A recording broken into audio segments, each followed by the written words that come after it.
Okay, good evening, everyone. Thanks for attending the Growth Hour featured by the Reinvention Center with myself, James Jones, with Sel Wisipi, with Mari Clifton, and with Breaking Silence with Lisa Riley. Today, we have a special broadcast which is entitled Success After Prison, featured by Mr. William Palmer II and Mr. Carlos Parks. Before we get into that, I would like to acknowledge and pay respects to all, acknowledge and thank Joe Biden for his success, and for the people that are going with this gentleman. Hopefully we're going in a new direction. I also would like to acknowledge and bring up to speed, everyone up to speed on Quentin Sanders. We're still fighting for his plight, for his freedom. In the near future, we will be selling t-shirts on his behalf. We already have bracelets on his behalf. All of this will be posted so you can see where you can purchase them from. We will also be conducting raffles for hair for women, 3 bundles of hair for women's. And for men, we are also offering a raffle for a $100 gift card, Visa gift card, where you can spend it wherever you like to spend it at. This will be coming up in the near future, and we'll be posting on all our media outlets or platforms, including the Reinvention Center, Sel Mississippi, Breaking Silence. Every outlet that we are associated with, it will be on there. Mr. Sanders, briefly, for the individual that doesn't know, is serving a 51-year sentence. He was sentenced at the age of 17 for a crime that was equivalent to a vehicular homicide, but because this happened during the course of a felony, they enhanced him and gave him a 51-year sentence and tried him as an adult as if it was first-degree murder. It is our desire and our wish to see Mr. Sanders come home. He has served 21 years, and since being inside of prison, he has gotten his GED. He has gotten a college degree. He has gotten certification in brick mason. He's been in the mentoring programs with kids. He started programs. He also works in a prison industry where he sells PPE equipment, particularly face masks, and he donates those to the public, to the community. This gentleman here I'm not going to even say did a 360, because the time his crime was committed, he wasn't an adult, so it wasn't like he had the change. He was a kid. He just grew up in prison, the proper way. So I'm not going to say did a 360 because he never had a chance, but I do believe and do feel that he deserves an opportunity in the street, and I'm willing to do whatever I can to see that happen and back him, mentor him, or lead him, guide him in any way possible once he is on the street. Myself, along with my constituents, Mr. Maurice Clifton and Ms. Riley, are willing to do this, and we are presently doing this. We plan to have a rally for him. The location and the date is not yet solidified. Once it is, we will let everyone know. Everybody's welcome to come to attend or tune in. So with that being said, please, if you can, sign the petition. We'll put the links out later. And if you are generous, please donate to his GoFundMe. All of these links and page can be found on any one of our outlets and in our pages. So please, do whatever you can. Tonight, the topic is success after prison. There's a lot of different views, a lot of what success is. Some may view success as having materialistic things. Some may view success as having a peace of mind. Something as simple as a peace of mind. To everyone, success means something different. So with that being said, I have asked 2 gentlemen to come onto the show today to share with us what their success was, what their plight was, and to give their insight and their opinion on their journey of how they were able to reach success, because they are definitely successful gentlemen. The first gentleman that we're going to go with tonight and allowed to speak is Mr. William Palmer II. Can you unmute yourself, sir? My pleasure. All right. Thank you for doing that.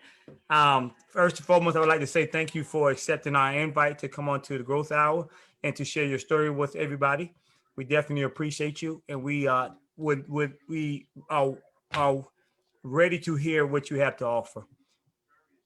Thank you, and thank you for having me, Mr. Jones and Lisa, for encouraging me to come on, or at least asking me.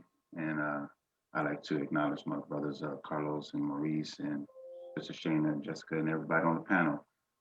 It's an honor and pleasure to be here because if it wasn't for the good Lord, I could still be on a bunk, hoping and wishing and planning what my life could be if I was on the other side of the wall.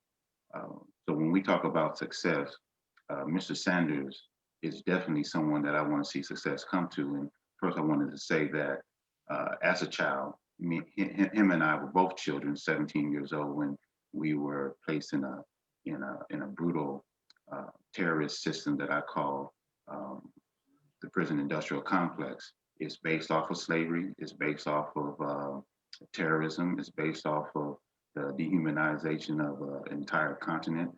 It was structured that way, and it is maintained that way by those who participate in it. So he doesn't have to do a 360 because we don't want him to go full circle and still be the same person that they want to design him to be. Prison is designed to break you, create you into a criminal, create you into a beast, take your humanity away, and then say, "See, I told you what he was to begin with." We want him to do a 180, and whether that's through maturation, becoming an adult, so be it, or through spirituality and so on and so forth. There's many ways to advocate for self and self healing and self reinvention. But success means to me was to be an anti-prison person. And while I was doing my time, I made sure and I made a commitment to myself that I would not do anything that would maintain prison. So I didn't take a job that would have paid what we call high wages in prison in prison industries, like 55 cents an hour or 95 cents topping out, or $1.50, and then some of these work venture programs with corporations coming in with 250 or 350 an hour. I would refuse to do that, even though that would have made my living in prison very comfortable. I instead chose to be an educator. I worked in the education department where I helped give college uh, grants, governor waivers to people who have the passion and the need to go back to school and educate themselves, because we knew that that is a key to freedom. And I helped enlist and graduate over 50 people in college before it was taken away from me and created under a whole new banner that the prison got credit for. And that's fine. My success was getting it started and making sure people benefit from it. It was also about abolishing slavery. And once I understood that I was a slave in a new plantation, I wanted to make sure that I freed not only myself, but other people. So I believed in the underground. And one of my podcasts is called Uncuffed Underground, where we uncuff our minds from the shackles of ignorance that they had us under, and then go underground if need be to get out of the prison. I used to tell people if I had to shovel a hole up under that fence, I'm going to get out of there. And then when I did reach this side of the wall, I had a particular goal in mind, and I didn't do it very well at first. I learned through trial and error, and as his family said, failure is the next step before success. And so all my failures, I've been truly blessed and learned from more than my successes. And my success was to make sure that this system no longer creates the adultification of our children. If you don't give a child the right to vote, if you don't give a child the right to serve in the military, if you don't give a child to even rent a car, then how are you going to punish him as an adult when you've never allowed him to live as an adult? And scientific research has shown that we are not even fully capable of thinking as an adult until we're 25. So maybe we should raise all the limits of driving and military and drinking and all of this all the way to 25, when we have the mental capacity to understand reasoning when we take on some of these dope behaviors. So we were able to close California Youth Authority. It's called the Detention of Juvenile Justice, where they used to house the so-called more troubling juveniles. Instead of juvenile hall, they would take them to what a place where, when I went, it was called CYA, California Youth Authority, and there was a mini prison getting ready. It was like Jamaica and Haiti, these islands, these island places where they would break slaves and before they brought them over here to what was even more cruel, or cruel and unusual punishment. And so these mini prisons used to take these young kids and make them into mini convicts and make sure that that pipeline continues on to prison. So we were successful in California in closing that. We were also successful in closing a jail in San Francisco because we need less jails and more schools, more resources to re-educate people into living in our society. And so all of these things, and my next goal is to end slavery altogether in the Constitution of California by repealing and replacing the 13th Amendment, and then eventually all the states and the nation as whole. So uh, if if I was what I call groomed to be penitentiary still by my Lord and Savior, right? Then I'm out here wielding that sword for these causes, and I do it out of love, even though this may seem harsh or I may seem very blunt and forceful at times. It is not without the love of human beings. I don't create any blame on one person or any one so-called race, because I believe only in one human race. I don't create blame on one culture or institution. I believe we as a whole, as a country, the victim and the victimizer are now playing the same role. We have too much education and too much history in our background not to know what the truth is and what and where we should go. So I no longer give excuses to Kamala Harris or Joe Biden. You're in office now. You are held to a higher standard because you said you know better than Trump. You know better than what he was doing, then you better not make any mistakes that he made. And we have a demand that African American issues, especially around the prison industrial complex, because Kamala Harris, you were the Attorney General when you said that at the end of your pen is justice, and you denied me parole deep within my sentence. So you know better, and you are on notice that you are not going to be slapped on because you are a female or because you are African American. You're in that position to hold up your end of the bargain. You didn't want to campaign on our issues, but you will have to be held accountable if you don't address the issues that are facing our communities as a whole for the nation, but in particularly in my case for the African American community in particular. So that is success. My success may not be completed in my lifetime, but it will be started, and hopefully the generations to come that will continue this until it is all of slavery, all of white supremacy, and the philosophy of racism that was started by Dr. Samuel, calling people white, black, red, yellow, and green. All those color schemes need to be removed from our language because it's white supremacist language. We should be called by our Father's name. We are divided into nations and tribes so that we may get to know each other and not despise each other. And the best among us are he who is most righteous with each other. So let's be righteous. Let's use the power of love to to uh, to cleanse this nation and to cleanse the soul of this nation with the healing faculties of love and respect for one another. Thank you. You mentioned that you were personally denied parole.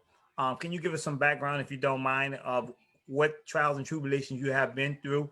You don't have to give the specifics of what landed you there and none of that. There, we just would like to people to know more about you. Can you give me a little bit more specifics of what you were in, where you were at, how long you been out, what have you done since you've been out, and so forth and so forth. Thank you. And so I'd like to first apologize to my victim. His name is Sergeant Randy Compton of the Riverside, formerly of the Riverside Police Department. Um, I make no excuses. I don't, shift the blame, even though my responsibility as a juvenile is that of a juvenile. However, I did choose to take an unloaded gun and attempt to rob a man. And for that, I'm not only sorry for, but I try to make amends in everything that I do by living a purpose-driven life. However, the system was designed to put me into this pipeline. So ever since the fourth grade, when I was 9 years old and moved from a predominantly low income neighborhood, predominantly African American, to a predominantly wealthy school district and predominantly European American, uh, I decided, I became aware of haves and have nots. And because of who I am, I'm a haver. And since I didn't have the skill set to have, I did it by the skill set that I did have, which was taking it from somebody else who had it. And for that, again, I'm sorry, but that was the method that I had available to me at the time, or at least I thought so. So when I attempted this robbery, it turned into a kidnap robbery because I moved him. the court system decided, even against the youth authority, that said that they found me not to be entrenched in criminal activity, and that their methods of rehabilitation would work on me, and I could be out by 25 years old, where you max out in YA. But the court system said, we don't care about that. We need to make him an example, as we did his forefathers during slavery, when we whipped him in front of his community, when we hung them and lynched them in front of his community, when we slit the stomach of pregnant Black African American women in front of the community, because we need to make sure that his people will not have the audacity to do anything like this against another European American police officer. So I was made an example of. I was given a life sentence with the possibility of parole. 2 years for an unloaded gun.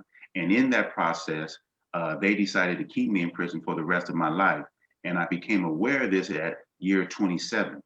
And I decided that I was going to become an advocate of my own freedom. And I went to the law library to study law, to study how I got here, because I had been dependent on my oppressors to save me. And so I no longer depend on an oppressor to save me. I have to depend on the good Lord to save me, which he gave me the power to do so by an intellect that I had not been using. And so once I told my attorneys, you know the law better than I do, but I know this system better than you do. And if we really put our heads together and learn from each other, we will be able to save me from this institution.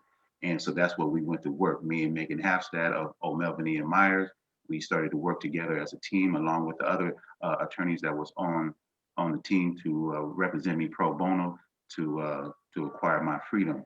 And so a law came out, or a case came out, called Henry Butler, which was the setting of a term. And in the old law, when a person who had a life term, they would say that this is the least amount of time that you have to do in order to get out, and this is the maximum time that you have to do in order, and then after that, it would be excessive punishment. And so as long as you follow the rules and did what you had to do, you would be released. They did away with that because this system likes to be shift shakers. Once you figure out something, they come with another thing and another thing until you are so far gone in this rabbit hole, you just simply give up and let the system win. But I said, as long as you keep shifting, I'm going to keep adjusting and adapting. And what I found was a loophole, which was jurisdiction. This jurisdiction word goes all the way back to slavery. The African Americans were in the jurisdiction of masters and slave owners, and so they could do what they want with them. And when they wrote laws, they didn't have a vote or a say. But this jurisdiction is also in the penal system. And when I saw that this liberal judge in the First District Appellate Court of California had ruled on Henry Butler in favor of setting terms, and I knew his history, I asked Megan, let's submit an arrow of facts to the Board of Parole hearings that what they did was illegal and unjust. And me knowing them as I did, they would give all the evidence we need by answering our letter of arrows of facts.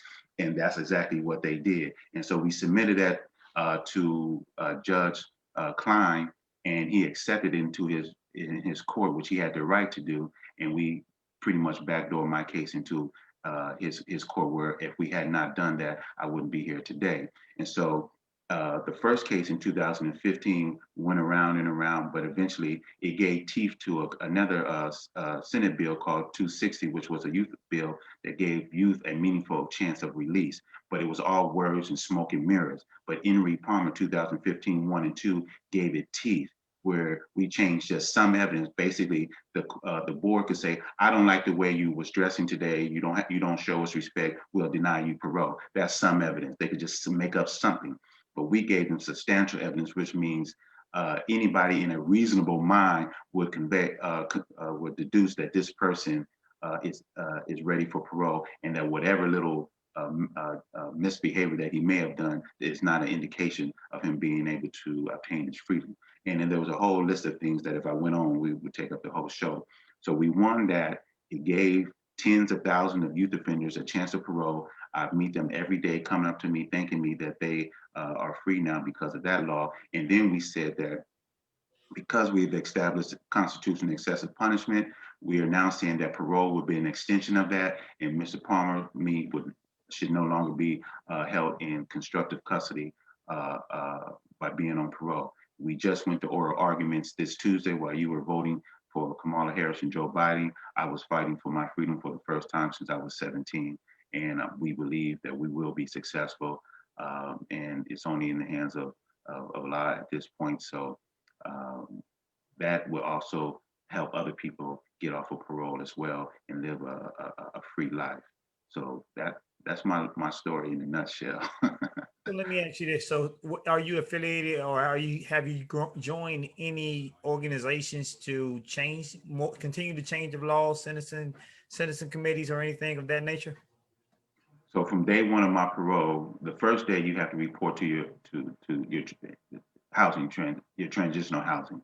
So the next full day on parole, I was a guest of San Francisco Chief of Police Bill Scott and a youth organization where they wanted to invite formerly incarcerated people to help bridge the gap of communication. And once I start to teach the police officer where the police birth began and how we fought to have people of color and females on the force to bring some balance to them. These people didn't even know how they began, what their history was, and how they are derived at today until we educated them on this. And at the end of the program, they asked me to close. And what I closed was, we as a society are um, uh, should be viewed whether or not we are in our humane state of being. Like, we should be judged by how we treat our children. If you are locking up 17-year-olds for life or life without, or trying to give them death penalties, when previously in our history, we had to create labor laws because you would take these same children and work them to death, you think that those same labor laws does not apply to the criminal justice system or shouldn't? How we treat our children? We know that Joe Biden's child would never be locked up for life, no matter what he did. And there are allegations that there are some things that happen. But I'm just saying, we treated certain children certain ways and other children other ways. And that is an indication of your moral conviction as a human being. And we as a country should be ashamed of ourselves. And when they heard that, I guess they might not have wanted to bite me back, but I began my introduction to coalitions and organizations. I've been a part of the Inside Gardening program, which helps create a new person from the inside out, just as you garden your garden. I've been a part of the Five Ventures, which help create leadership and entrepreneurship because our community desperately needs economic development. And you have to teach people how to be financially responsible because a fool and his money will soon depart. I began to also become a part of Abolish Slavery National Network, again, where we're going to try to not try, we have been successful in Nebraska and Utah in this election to remove the 13th Amendment exception clause. I've been a part of the coalitions to close down CYA and the jails and other coalitions that we are just now starting. So wherever I can find to contribute my skill set and my experience, not only as incarcerated, but also in parole and having to fight the parole department. And I want to say just one thing before I start, and I've never asked for help because I know that many people walk alone in their path, and I am totally fine with that. But one thing I want to encourage people today, listening to my voice, when you saw me inside a prison fighting the system, stop throwing rocks at me. When you see me fighting the parole department, stop throwing rocks at me, parolees. When I was in the prison, you convicts and inmates, why would you throw rocks at me? And when I'm out here fighting for against the oppressor, I'm not asking you for your help, but at least don't help them fight me and stand up for yourself. We passed Proposition 17 that gives the right to vote to 50,000 people on parole in California. How hard is it going to be to get these 50,000 people to come together under a union and make sure that they have a voting block to make sure that we change the system that we just came out of? That's my biggest fight, is inspiring those who are the oppressed to fight against their oppressor. So these are the coalitions and the organizations and the platform in which I try to use my experience and my name and what I have to help make things change. But I am not worried about people on top. They will crumble when we stop being their stepping stool. When we empower ourselves, they will recognize it and they will respect it. So I know you spent in excess of 20 years in prison. You don't have to get the exact number, but I will. 31 years and 22 days. How many? 31 years and 22 days. Okay, so now with that being said, what advice would you give an individual that's coming from prison trying to transition back into this what we call as world today? Um, what advice would you give a person that's faced with that same, not the exact number, but just saying the same situation that you were in? Take your time. We know that we can't make up for lost time. We can't go back in time. Now, if you invent a time machine, let me know because I have a few things I'd like to change. But we cannot go back. However, especially in long-term sentences, there is arrested development.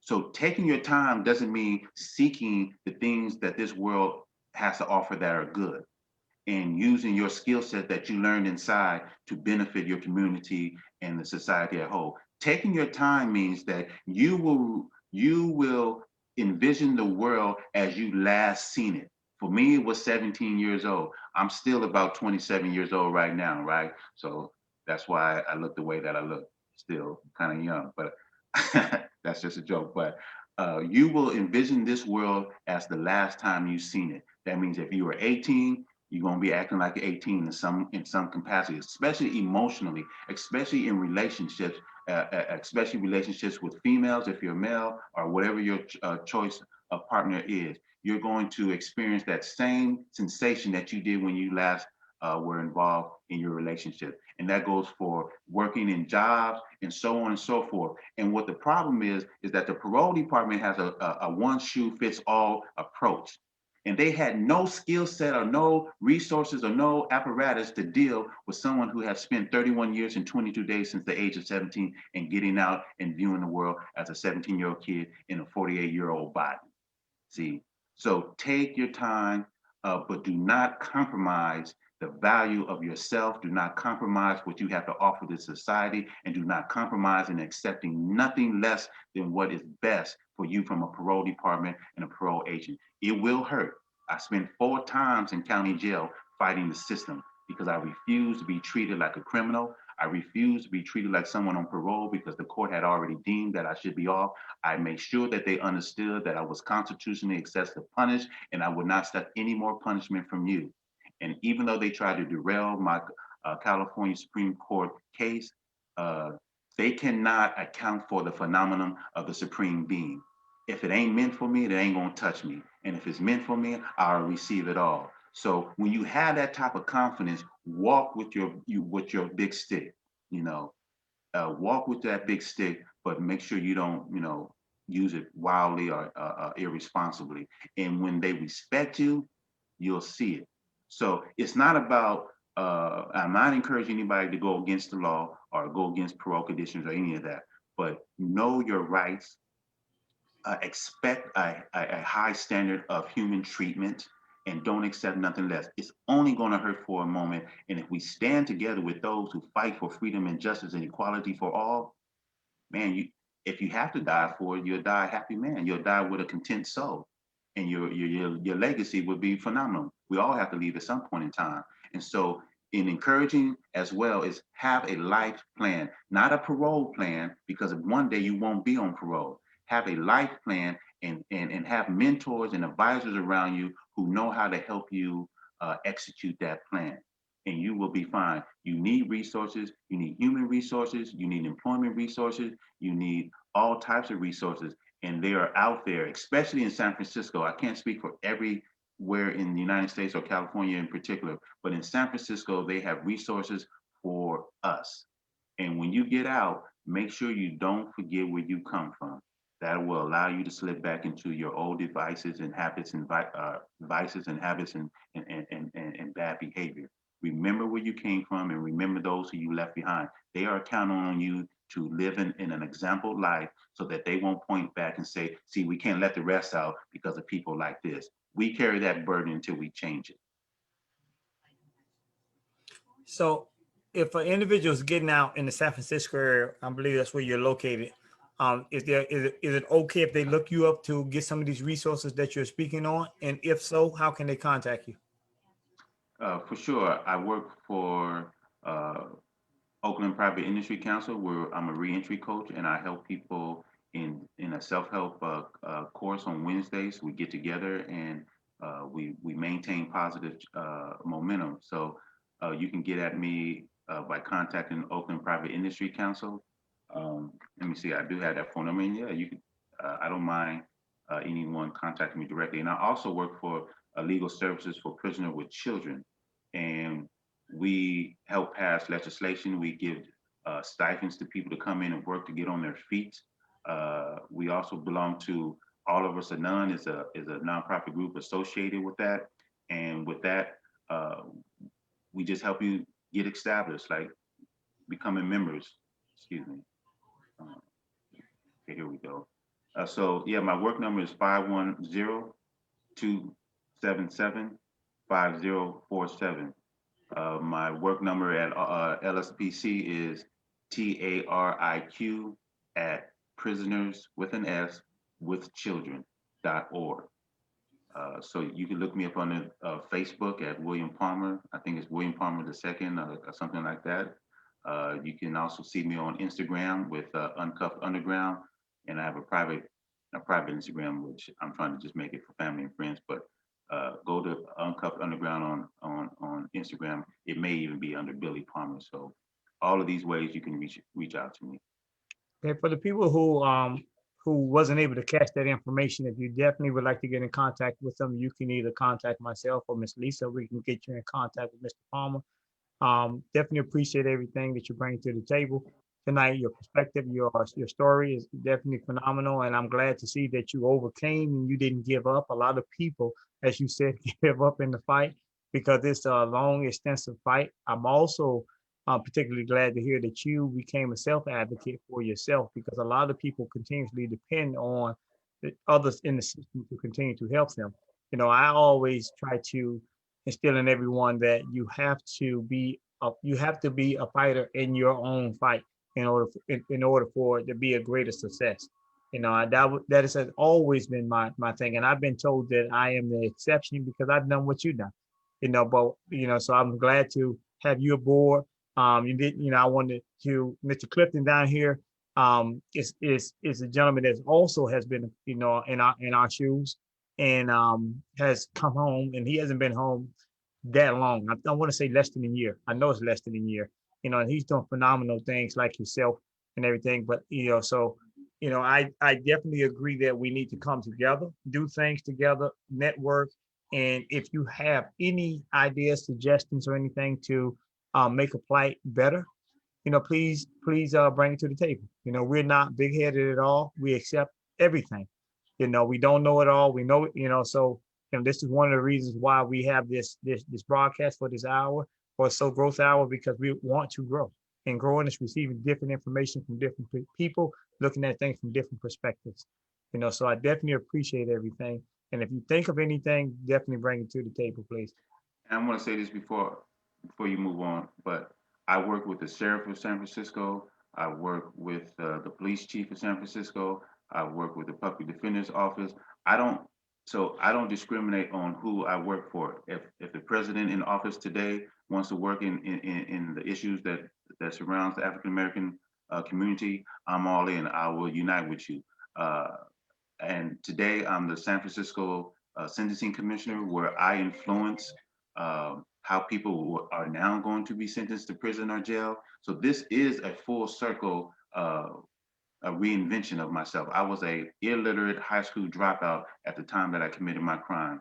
And today I will be reporting to the mayor and the district attorney's office on advice on how we can make incarceration a healthy place, which means people coming in to be healed and re-entering society a healed person. So if I could say one thing, this can slap a person and cause a sting, but a clenched fist, which is the uniting of all the people, can do a lot more damage. I'm not advocating violence, but I'm advocating the symbol of, if we come together, our power is in unity.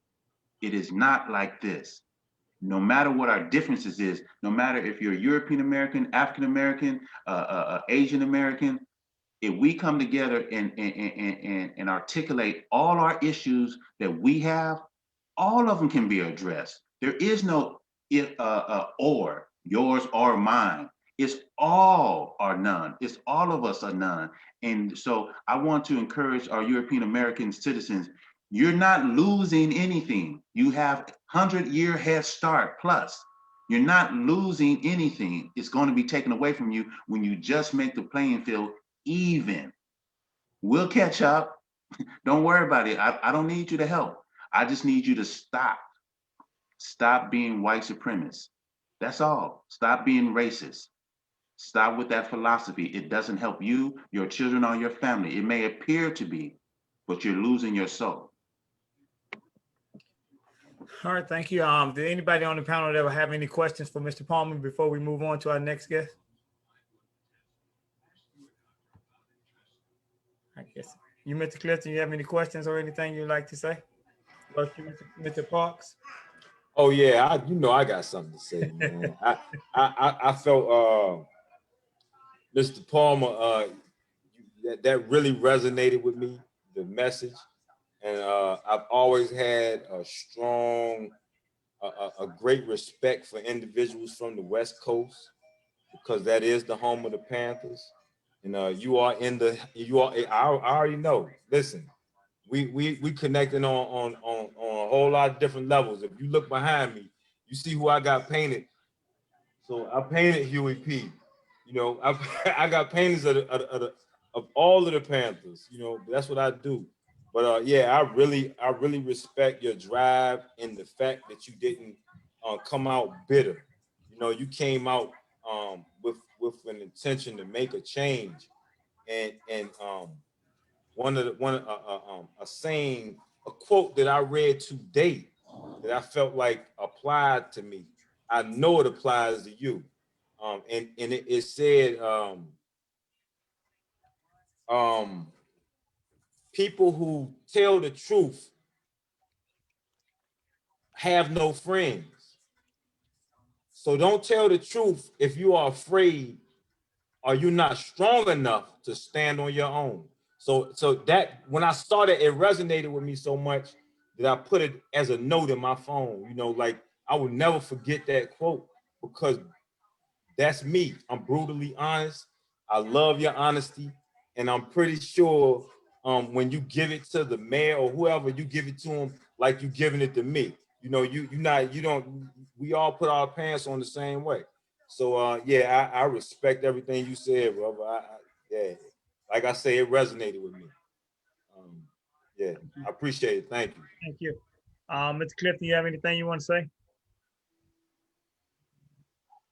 You're unmuted, but your audio isn't working.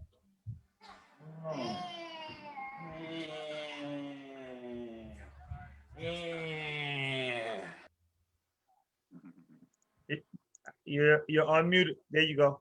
It's not working. I'm gonna move on to Lisa while you try to work on that. Unmute yourself, Ms. Riley. Okay. How you doing? Well, I'm good, thank you. Well, Mr. Palmer, thank you. You know, I am extremely happy that you're here and you're telling us your story. You remind me so much of Quentin Sanders. Unbelievable. You know, because his crime was at 17 too, and it was, you know, he's just a phenomenal person. You're a phenomenal person. So, you know, in the fact that you didn't give up and you're making changes. So I definitely applaud you for that. And like Mr. Park said, you're not bitter, and you know, you just want change, and you just want to be treated as a human being, and that hits home with me entirely. You know, we all want that.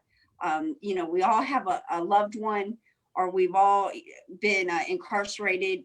For myself, it's both, and I just want some human, you know, people to treat people as humans, you know, and that's what it truly is for me. So I applaud you, and I look forward to hearing more about you and learning things from you entirely. You know, I'm excited. Every Sunday I learn something on this show. So I'm super excited to learn more from you. I really, really am.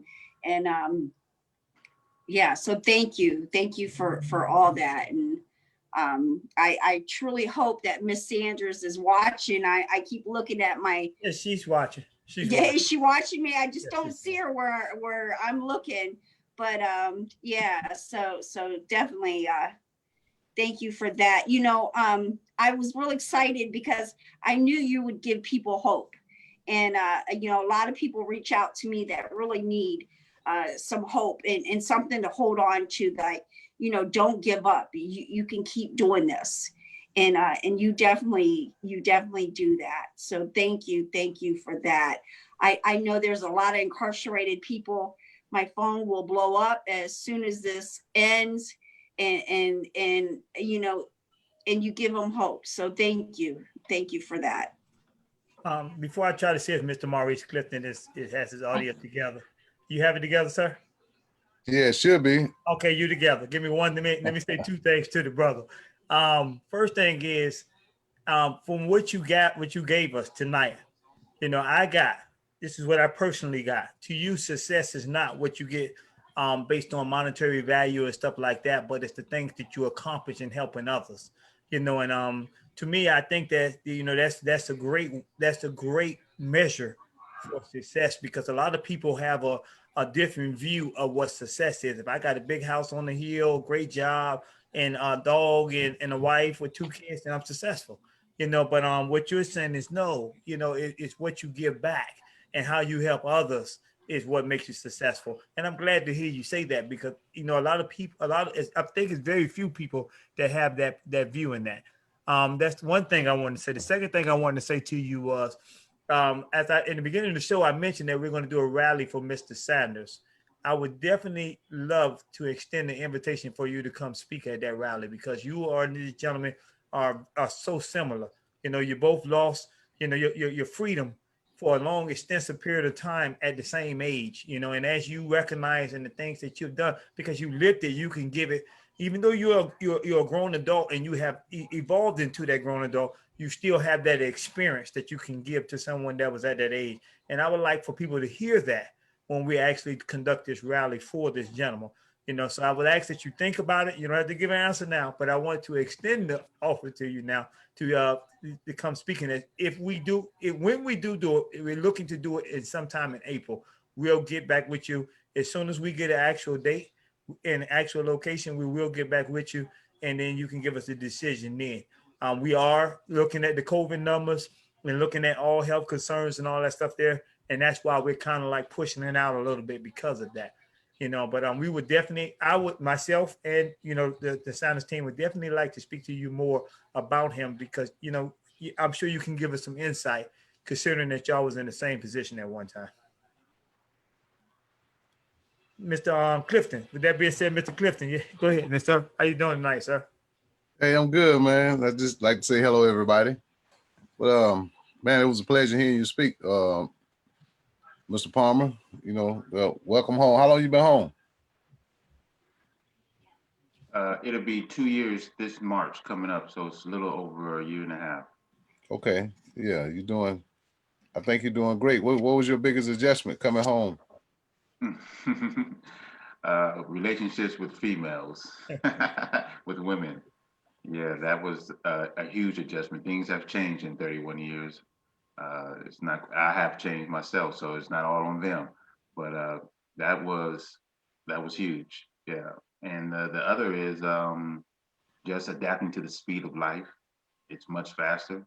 The streets seems more narrow and more cars on the road. So I had never been in a subway. So BART here in San Francisco, I still get anxiety. So maybe I haven't reached my biggest adjustment, but I'm still adjusting. Yeah, I'm a believer that success is marked by the pinnacle one sets for himself on the individual part, because my success may not be your success. So I think each individual has they aspire or desire to achieve.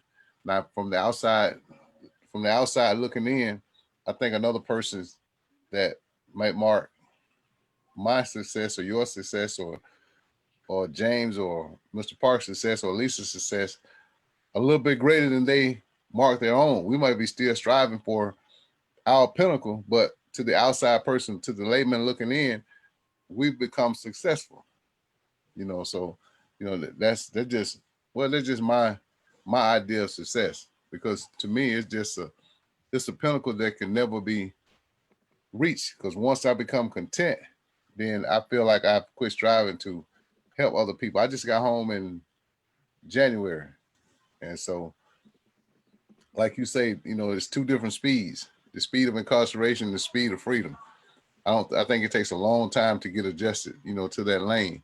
But you've made a wonderful transition, man. I like to see, all that you do and all that you're going to do, and all the people that you're going to bless with your story and your testimony. I think we all have a testimony, but it's by God's design that we all keep crossing each other's paths, because it's for the greater good of humanity and for the greater good, of God, that we're all continuously crossing each other's path. And so I think that, we have to keep pushing, keep striving, and keep networking, like you say, and having conversations about how we can change it, but conversation with a plan of action. You know what I mean? Because a lot of people still talking about Black Lives Matter, but they have no plan of action. A lot of people still talking about mass incarceration, but they have no plan of action. All they've been doing for the last, I know, for 23 years has been talking. Because I've been fighting to get home. You know what I mean? Like James fought so many years. And if it wasn't for, him fighting for himself, then he would still have a life sentence. If it wasn't for me fighting continuously daily, then I would still be incarcerated. So I just think that there's a lot of people on the outside looking in that are having conversations, but they're having conversations for public notoriety, but not to remedy the cause. I think that us going through what we've been through have a solution or a blueprint to where we can put together to remedy the cause, of mass incarceration. And so welcome home, brother. You know what I mean? Just keep on pushing. Thank you, Mr. Clifton. You always give some inspirational words. Um, you know, Mr. Parks, can you unmute yourself, please? Yes, sir. How you doing tonight? I'm great, man. I'm outstanding, man. Before I get you to start get into what you have to say, I would like for you to acknowledge the brothers that are watching, that are watching, that were unable to actually get on, to let them know that we do appreciate them for watching and participating in any form or capacity. So can you give a shout out to those individuals? Man, I invited quite a few. I'm not really sure who's watching, but Nasheed, and my boy Millhouse, and my boy Corey. There's a few more I might be forgetting, but there are a few I think are watching on the live feed. I told them to go to your page, but a few of them came on to my live. I'm doing a watch party. So yeah, and I'm pretty sure everybody is really feeling what Mr. Palmer was laying down. I definitely agree. That's why I wanted to give acknowledgement to everyone that's even not on here. We want you to know that y'all do help us, even though you're not on the actual Zoom. Your presence does help, and I wanted to make sure that they know that, and I'm sure they have good information. So even if you are not on here, if you would like to bring up something or do something, often people type their comments into the Facebook thing, and I will read them, or one of us will read them. So do know that your voice counts, because it's all of us together. It's not just one person. We and this is why we continuously bring different people onto the show in order to get different perspectives. With that being said, Mr. Parks, I would like for you to give me your perspective of success. Oh man, after Mr. Palmer, this is kind of rough.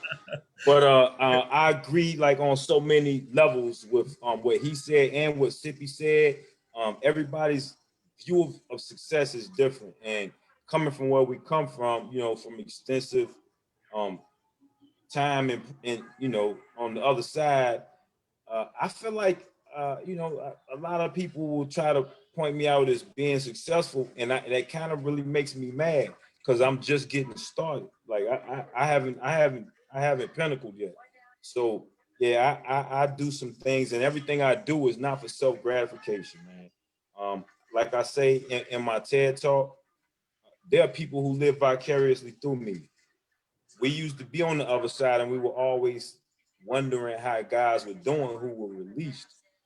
So I know that there are individuals who hear about, you know, what you do when you go home, because we will always keep tabs on individuals. Man, how's such and such? So when I say people are living vicariously through me, is that I have a lot of people are cheering for me, man, because they know, look, that's the young boy that had 30 years. He was bitter. Like I changed a lot. I grew while I was in there. And you know, the rough exterior has fallen off. When I came home, I had an extremely rough exterior, but I realized that I could probably get further financially, which would give me would increase my chances or make me more capable of looking out for individuals who are in there. So success, how have I been successful since coming home? Like you say, is measured in what you've been able to do. So the first thing I did the first thing I wanted to do was to create my nonprofit, which I did in 2016. I came home in 2015, middle of 2015. And my nonprofit was geared towards reentry and geared towards communication in youth, because I felt like as a youth, I didn't know how to communicate, I, which is an issue that a lot of us, a lot of youth face now. A friend of mine, his son committed suicide at 10 years old. At 10 years old. So, and it bothered me. I was still inside at the time. Like, how can a 10-year-old commit suicide? But this was during the time in our development as a people, where social media, you had the bullying thing. You know, they were getting bullied on social media, and it really impacted me. This is a young guy who I kind of basically raised, and this was his son that committed suicide. So yeah, that made me want to help youth to be better communicators. So if you're a better, and I don't mean to talk about Toastmasters every week, but I became a better communicator through Toastmasters. So what I learned, I wanted to take the whole format and teach youth to become better communicators by using Toastmasters format that we use in Toastmasters meetings. So that's what Versatile Development Group was about. On one side, on the other side, I became a reentry advocate, where I advocated for individuals coming home from prison, long terms of incarceration. Um, you know, I still do that. I partnered with, so we don't have parole. Mr. Palmer talked about parole a lot. I came from the federal system. We don't really have parole, but we do have probation. And it's very different. In the state of North Carolina, we don't have parole. I know some states still have the parole system, but we don't have it. But probation, I partner with the head of probation in my district, Central District of North Carolina, to help individuals. I tried to get something started. I became a peer support specialist. When I learned about a peer support specialist, I felt like it would be a very good um, it would help individuals coming home to have a peer support specialist. And a peer support specialist is someone with learned behavior that they learn from drug abuse, incarceration, bad things. They learn from them. They've turned their life around, and now they can help coach people through it. So I worked in the mental health side, but I felt like that would be perfect for individuals coming home from prison to be have peer support specialists who are like them, who came home. So this would create jobs for individuals like us. You know, that was my plan. If we weren't able to get funding for it, I haven't quit. I'm still looking for. I still feel like it's perfect. It will eliminate two problems we have, and that's one of the problems with individuals coming home from prison and having to deal with probation officers who are not in place to help you. They're in place to monitor you. Same with, I guess, parole officers, it'd be the same thing. So a peer support specialist is in place to help you. They might help you with your adjustment, especially if you've done decades in prison. It's a big difference. So that's one of the things I did. I became a real estate agent. I got my license, and I became a speaker. I just did a TED talk. But everything I do, like I say, is not for self gratification. It's because I want to help individuals. So my TED talk gave me a platform, and in my platform, I talked about recidivism and reentry, because I had that opportunity. I could have spoke about anything in the world, but I wanted to deal with that. That's something that was close to me. So, like Mr. Palmer said something about, or was it Sippy? Somebody said something about not forgetting or reaching back to the individuals we left. Like, that's one thing I would never do, is forget the ones I left behind. And like Mr. Palmer is doing everything he does now, even though he's free, he's no longer in that situation. He continues to to work towards making things better for individuals who will follow him and individuals who are still behind. So that's another thing I do. I'm just on the East Coast doing it, trying to do it in North Carolina. I want to partner with as many nonprofits as possible, with as many organizations like this as possible, because I feel like we can do more collectively than we can apart. Sippy has his nonprofit. I think Miss Riley has one, and James has one. Mr. Palmer, I'm pretty sure you have one. I have one. So there are so many people with the same idea, and that's creating a nonprofit organization this around this subject, around changing the 13th Amendment, around educating individuals and showing them that we are committed to slavery once we receive a sentence. A lot of people don't know that. So there are so many organizations, but there is no collective body of organizations. So I would in the future, I've actually written it down, James. I wanted to create an organization that was a compilation of all these different nonprofits coming together, because like you just said, together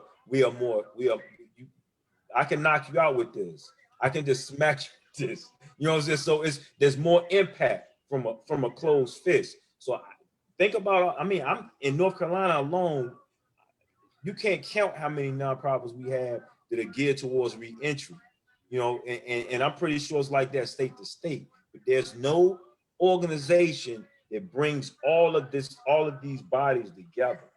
And I feel like, really, if we want to speed up the process, we need to come together. Like right now, we have Mississippi on the line, we have California, we have North Carolina, we have DC. I forgot where Shayna's at, but we have different states. Ain't she in Colorado or something like that? Like we're all over Arizona or something. But people are all over on this live feed, on this Zoom. And at some point, we need to come together under one umbrella. Okay, let me stop you right there, because I want to read a comment. I want to ask a question. So somebody asked a question, and I would like for anyone to answer it. It says, so what do you feel is the most effective way to empower brothers and sisters on the inside who may still be stuck in the blame, shifting, and victim mentality? How can they begin to shift their mindsets for success and prepare for reentry? That's a good. Can I go first? Yeah, go ahead, brother. Go ahead, brother. So I don't know who asked that question, but I asked myself that same question, James.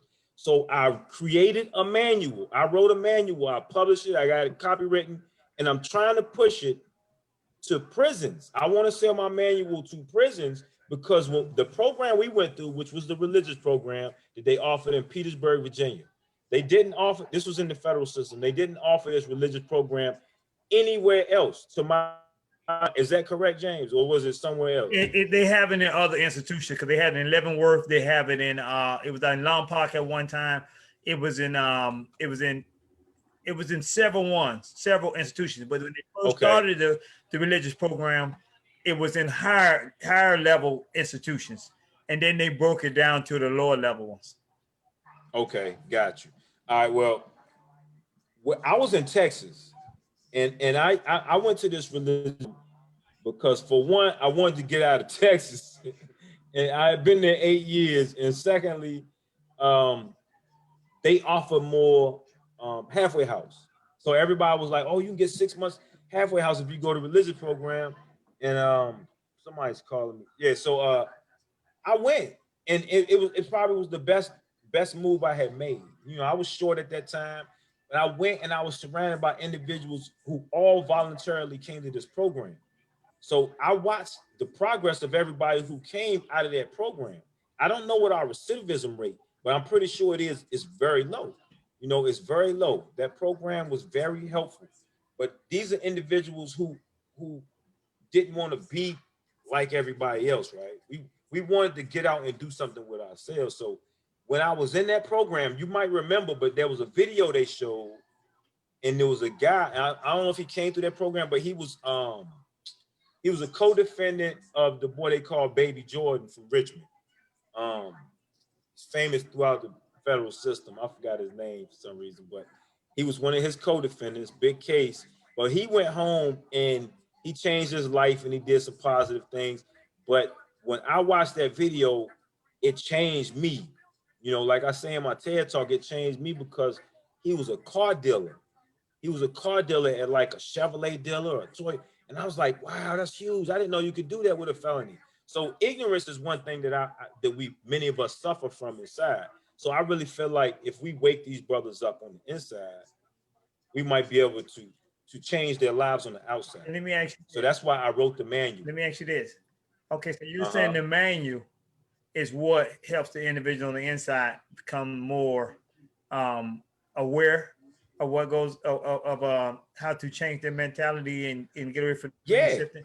Okay. Yeah. So I wrote the manual specifically for that, because when we were in there, you got the guys in there fighting over love and hip hop, where their chair. No, my chair was here first, and all this other dudes reading the RA report and all these superficial things. You know, it's all materialistic, superficial stuff that I felt like I had to break myself from mentally.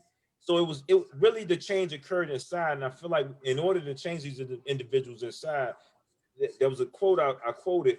It stated that he who cannot change the very fabric of his thoughts will never be able to change reality and will never, therefore, be able to make any progress. So that's individuals inside. It starts in there.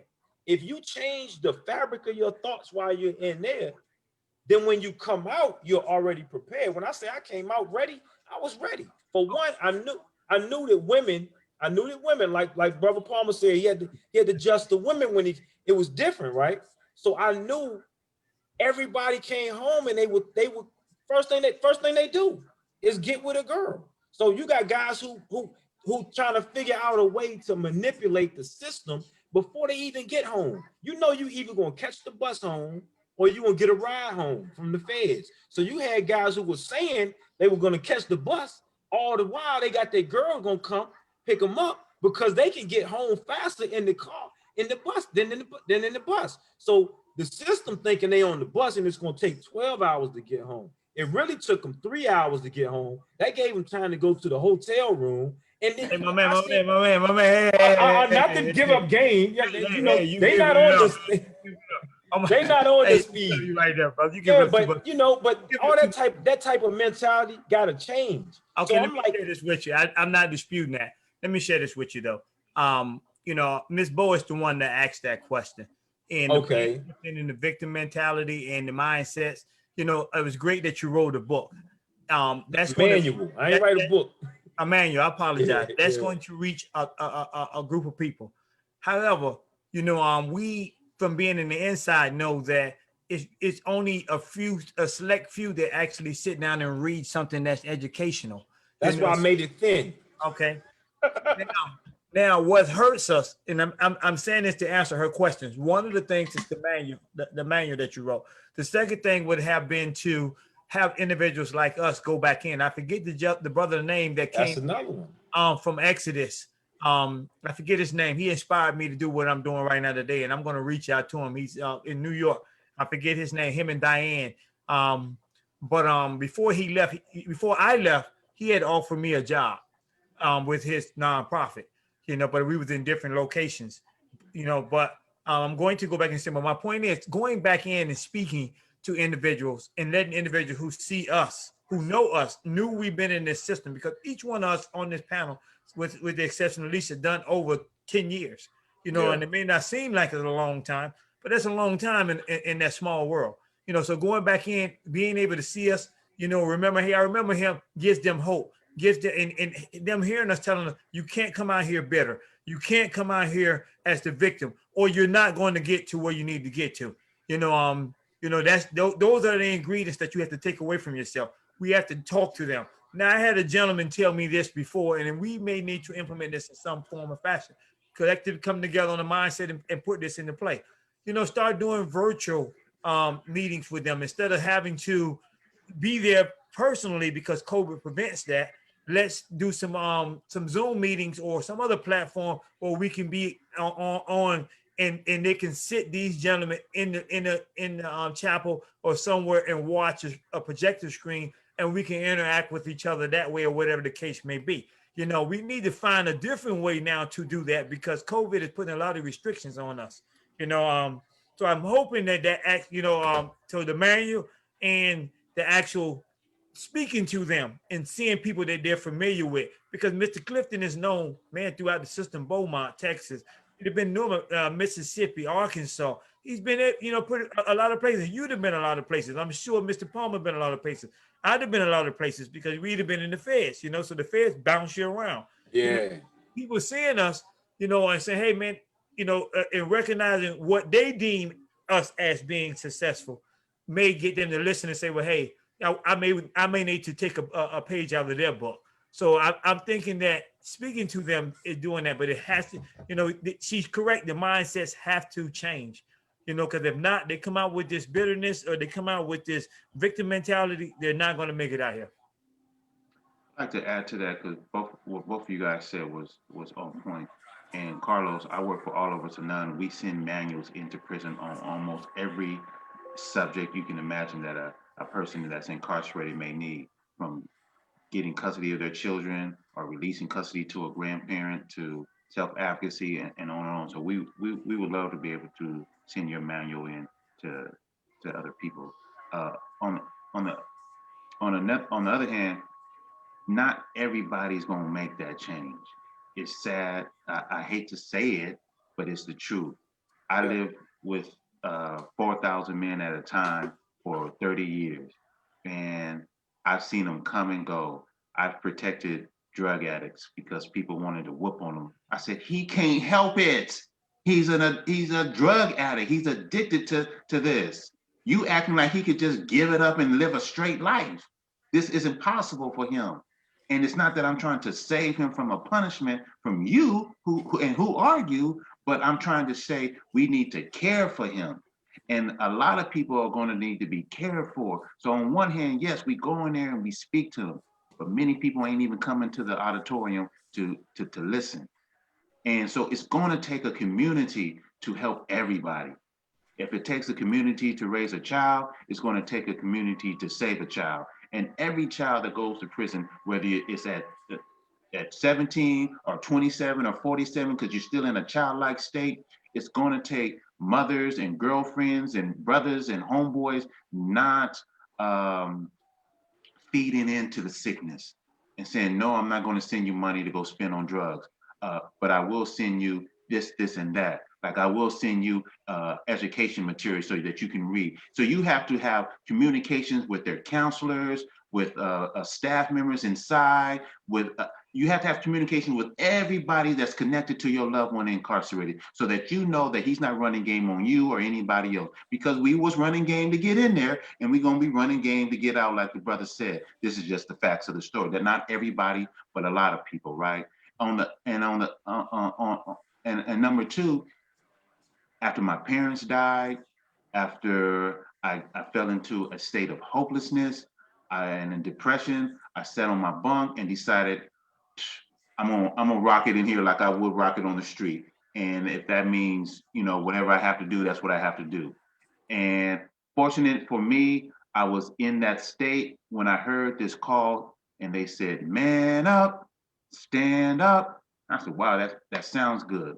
And when I went to this one group called Man Up, and they have another group called Woman Up, but it wasn't in this prison. They taught me for the first time, I think I was around 45 years old, the difference between emotional thinking and rational thinking. And once I got a grip on how to think rational at all times, not that I'm not emotionalist, but to make important decisions in a rational way, it changed my whole life. I was able to take my spirituality uh, and other forms of thinking and ways of living, my education on business, my education on law, and really fuse them in a rational thought and develop into the man that I am today. Not everybody has that capacity. So we have to carry our brothers who don't have that capacity. But if you are tired of being in the state that you are in, and the good Lord has given you the disposition and the ability to raise yourself up, which I believe He has, we just may not be able to tap into it, then you will be ready when the call is made. When the call is made to stand up, you will man up and woman up and come out and do what you got to do. It's sad to say, and I hate to say it, but there are some people that are just left to be behind. It happens everywhere in every stage of life, in every organization, every company, every nation on earth. Uh, the story of Jesus, Judas had to be left behind. He wasn't ready to step up. He snitched on him, right? It happens in every life. So when I speak in organizations, when I speak on panels like this, when I speak in front of crowds, I know there are agent provocateurs out there ready to tear me down and report me to master, right? That's just the way it is. And some of those people are those who are going to be left behind. And some of those people aren't going to be in the room. But we have to worry about and concentrate on those who are ready, those who are willing to stand up and be led. And when they say that ignorance is no excuse when you know the law, it's because the law was designed to keep you ignorant of the law so they can punish you by it. It shouldn't be that. We should be educating our folks on the law, on what needs to be done, and it's a community effort. And so to answer your question, how do we help those that aren't ready? You can't. It's self-advocacy. Everything starts with self-advocacy. You have to make the change. You have to be ready. I can't make you do nothing. And one of the things that I learned in there that I had to learn, and that's so powerful, nobody makes me feel anything. No, I am in charge of my emotions and I assign feelings to my emotions and experiences in life. So the same thing that you may feel, Mr. Jones, I may say, "Oh, I hate that," and you may say, "I love that," because we assign the emotion that we choose to what is being that's what is occurring in that situation. So we have to teach each other how to reassign feelings and emotions to our life experiences. And once we do that, we will become so powerful. And that is the fear of the oppressor. He does not want us to be unified. He does not want us to be educated. And he definitely wants us to spend time spinning our wheels worrying about those who needs to be left behind. Let me say this. I'm gonna say two things right quick. I'm gonna put this person out that's putting out these great questions. It's Miss Shayna Bow down here. She's putting these questions out. She has another question.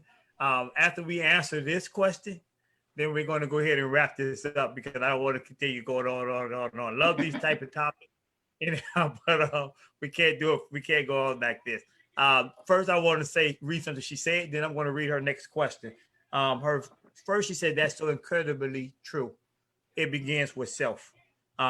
We know that. We get that. We understand that. Everybody don't get that, but we know that's where it starts. A person has to make a self-analyzation and make a conscious decision of what they want to do. I can't make that decision for you. As much as I may want you to have better, I can't make that decision for you. Now, let me get to her question. She said, what suggestions do you all have for loved ones to build relationships with case managers and counselors to connect with their loved ones' progress on the inside? It's often not easy to connect with prison officials. I want to start with that one. In the federal system, the case managers and the counselors set themselves apart from families and everything, and they don't feel like they have to tell the family anything. For one reason, they feel that way is because the individuals that are in prison are adults, so they feel like that they are the ones that should be acting or doing anything. No one parent should be or family should be calling and checking on them. They refrain from doing that. They don't like to talk to family. That will be something that will be very, very difficult to accomplish in the federal system. You may run across a rare counselor. You may run across a rare case manager that may welcome family members calling, but it's rare that actually happens. I asked, to go back a little bit. I want to go back a little bit. We all need to work together, as we've been saying all night tonight. That includes public defenders. That includes other branches or agencies that's working with people that's incarcerated, to where we can start reaching people before they go in the system. If we can speak to people, if you work like Miss Bo, she works for a public defender's office in Jacksonville, Florida. I have some friends here in Greenbelt, Maryland, that works in the public defender's office, and I went and spoke to the public defender's office about the halfway house. They was asking me to give them the ins and outs of what can be done to help their prisoners or their clients get more halfway house time. So people do seek this out, but we have to help each other. We have to have more people like Miss Bo. We have to have more people like the people in Greenbelt that are allowing us to penetrate whatever avenues they have to try to break this cycle, because we are only able to catch them. The ones that's out are only able to catch them when they come out. We need to catch them when they're going in. We need to catch them while they're in, and we need to catch them when they're coming out. And we have to find ways to do that. If you have clients that we can say, okay, well, we're going to put all our clients in one room, and we're just going to allow y'all to discuss them because they're going into prison, what they can expect, what will be good for them and stuff like that. I think that would be great. If we can get into the prisons and speak to people like through the reentry groups or whatever, like they was doing at Petersburg, Mr. Park, that would be great. If we can send manuals in there, like you're saying, Mr. Palmer, to different reentry phases and stuff in there, that would be great. If we can talk to, and Mr. Parks is familiar with this because we were both in a religious program in Petersburg, Virginia. But if we can speak to the facilitators of those type of programs all over and ask them to implement your pamphlet or manual or whatever it is into some form of curriculum for them to have to read or must read before they complete the program, that would be great. We just have to come up with different ways of when they're coming home of what we can do, because coming home, they're light speed then. Their mindset is overbearing them because they wasn't prepared, and now they're in the world that they're not prepared for, and it's going 10 light years faster than it was when they first went to jail. So it's to answer your question, it's going to be hard. It's going to be hard to connect with the prison staff with the families. That's rare. That really doesn't happen. And it doesn't, and that's because many people who try to do that either give up or don't go through the right channels. See, we don't need to ask a correctional officer, can we do something? You don't ask the person who's trying to save his job, because if we get everybody out of prison, he don't have a job, right? So he's trying to save his job. Their union, and I can only speak for California, the Department of Corrections and so-called rehabilitation. The prison guard union started a victims organization so that they can have them go to parole hearings and speak against the guy who's ready to go home. Our union guards are the highest guards probably paid in the world, but I know for sure in the United States of America. So they have a financial incentive to keep people in prison.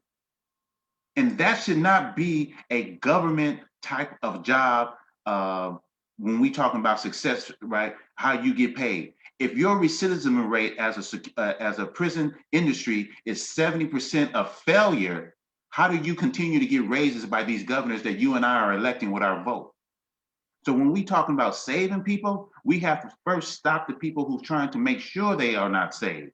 And then we need to go to the Secretary of the Department of Corrections and the governor, which is Gavin Newsom in California, and talk to them about getting the material in to save these people.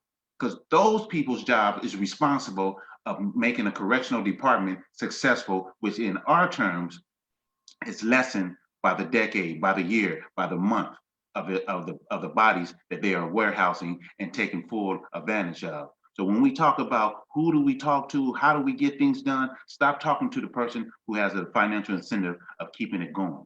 We got to talk to the people who's responsible, who's either elected, the governor, who then appoints the Secretary of Correction. These people are responsible. And we have to hold these people's feet to the fire.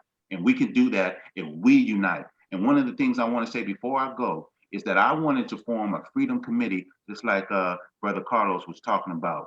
And this freedom committee is not opening up the prison doors and letting everybody go free. I am not a liberal and progressive in that matter. No, there are people that deserve to be in confinement until they are changing their ways and are done.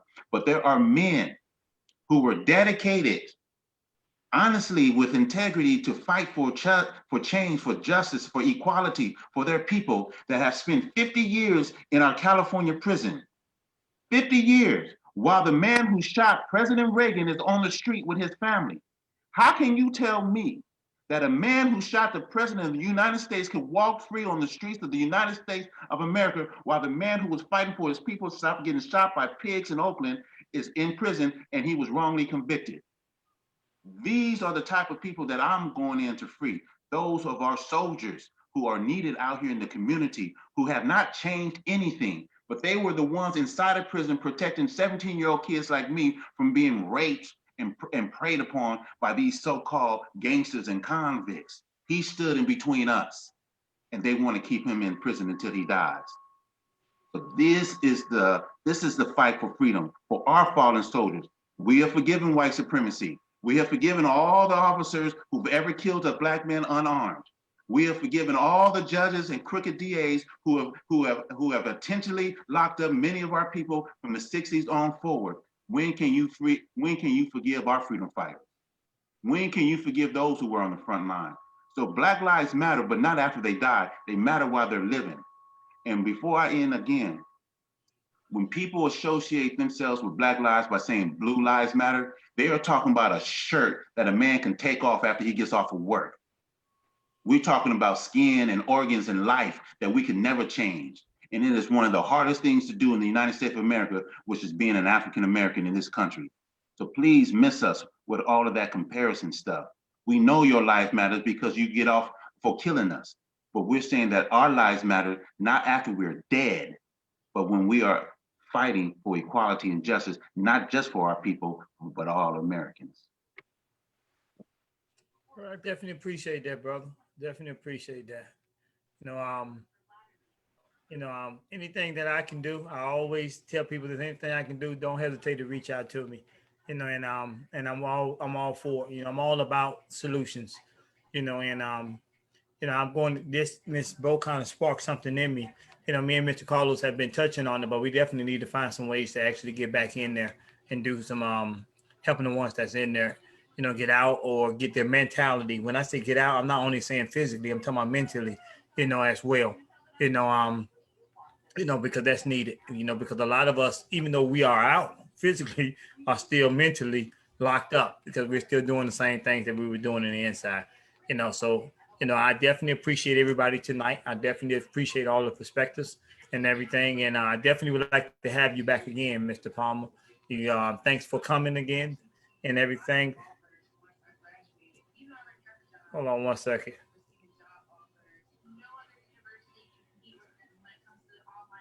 Okay, she was saying that change is so helpful at sentencing. It is needed. But definitely agree with that. But we didn't talked about it. Now it's time to start coming up with solutions about it and actually start executing those solutions. So I was saying I definitely appreciate you coming on, Mr. Palmer. I look forward to having you on again. You're always welcome to come in, and your voice is always important, equally important as everybody else. You know, you definitely bring great information to the table. So we look forward to seeing you again and hearing from you. I thank everybody else for coming, Mr. Carlos. I thank you for speaking tonight as well. You know, and everybody, we're gonna go ahead and close this up and wrap this up. And I hope to see everybody again next Sunday at 8 o'clock. Until then, good night, everybody.